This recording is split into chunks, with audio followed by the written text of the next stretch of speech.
Kaalinsabay ng pagdiriwang na ika-130 anibersaryo ng unang sigaw ng Nueva Ecija, na mahagi ang pamahalang palalawigan ng Nueva Ecija ng Assistive Technology Support Services sa mga persons with disability o PWD na ginanap sa New Capitol Lobby, Palayan City nitong August 25.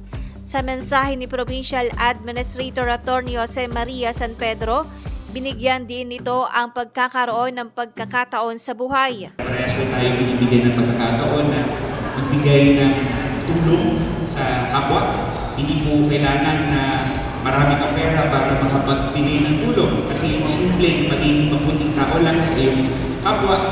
Mga magiging beneficiaries po ngayon, sana po ito po naging po ng mga assistive devices na pamahalang palalawigan ay magsilbing inspirasyon po sa inyo na patuloy. Dahil nandito po ang pamahalang palalawigan, nandito po ang ating Governor Oy, at syempre si Ma'am Cherry, na kung ano po yung abot ng makakaya. At dahil naniniwala po ang ating Governor na kailangan siya din sulidin ang binigay na tiwala ng ating mga palalawigan sa kanya. Ayon naman kay Ariel Santa Ana, pinuno ng Provincial Disability Affairs Office o PDAO, nasa 4 na po ang kabuwang bilang ng mga beneficiaries kung saan 14 dito ay beneficiaries ng artificial legs at 26 naman sa hearing aid. Sa tulong po nito ay muli maibalik yung kanilang mga kakayanan at yung kanilang dignidad. Makapag-participate sila ng maayos at kapakipakinabang. Ang tulong na pinrioridad po ng ating gobernador na dito po sa atin sa pamahalang panlalawigan ng Nueva Ecija ay dapat na hindi po naiiwan sa ating mga programa ang mga persons with disability. Kaya naglaan po ang ating mahal na punong lalawigan ng pondo para sa mga ganitong devices. Dahil dito, pasasalamat ang pinaabot ng mga benepisyaryo kina Governor Aurelio Machez Umali at Vice Governor Hill Raymond Umali dahil sa programang ito ng pamahalang palalawigan na nakakatulong sa kanila ng malaki.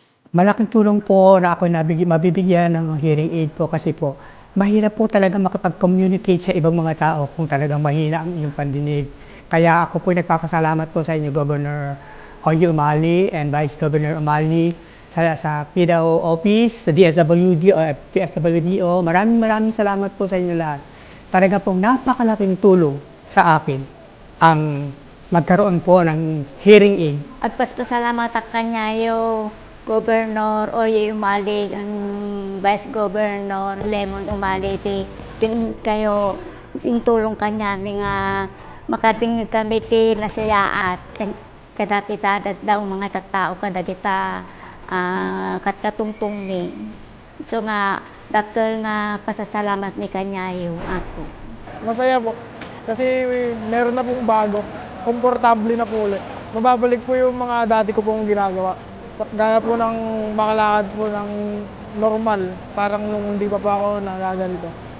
Maraming salamat po kay Gov. Oy Umali at kay Vice Governor Lemon Umali. Makatulong po ito sa akin upang makalakad muli para matupad ko po yung mga pangarap ko. Ito pong wheelchair, kapasalamat din po ako. Galing po din ito dito sa Provincial Capital ng Nueva Ecija. Ako po ay humiling ng paa at dumating naman po yung aming hinihiling at request na paa na artificial leg po para sa akin. Maligaya po ako sa pagkakaroon ko ng artificial leg. Gov. Oy Machez Umali at kay Vice Governor Lemon Umali sa pagsuporta po sa akin yung artificial leg para po ako'y makalakad ng maayos. Maraming salamat po.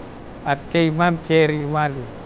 Sa pamamagitan ng patuloy ng mga programang pangsuporta sa mga PWD, layunin ng pamahalang palalawigan na mas mapalawak ang kanilang access sa mga serbisyong makatutulong sa kanilang kalayaan, dignidad, at aktibong pakikilahok sa lipunan. Para sa Balitang Nueva Ecija, Maylin Ponciano ng DWNE Teleradyo, ang tinig ng Nueva Ecija.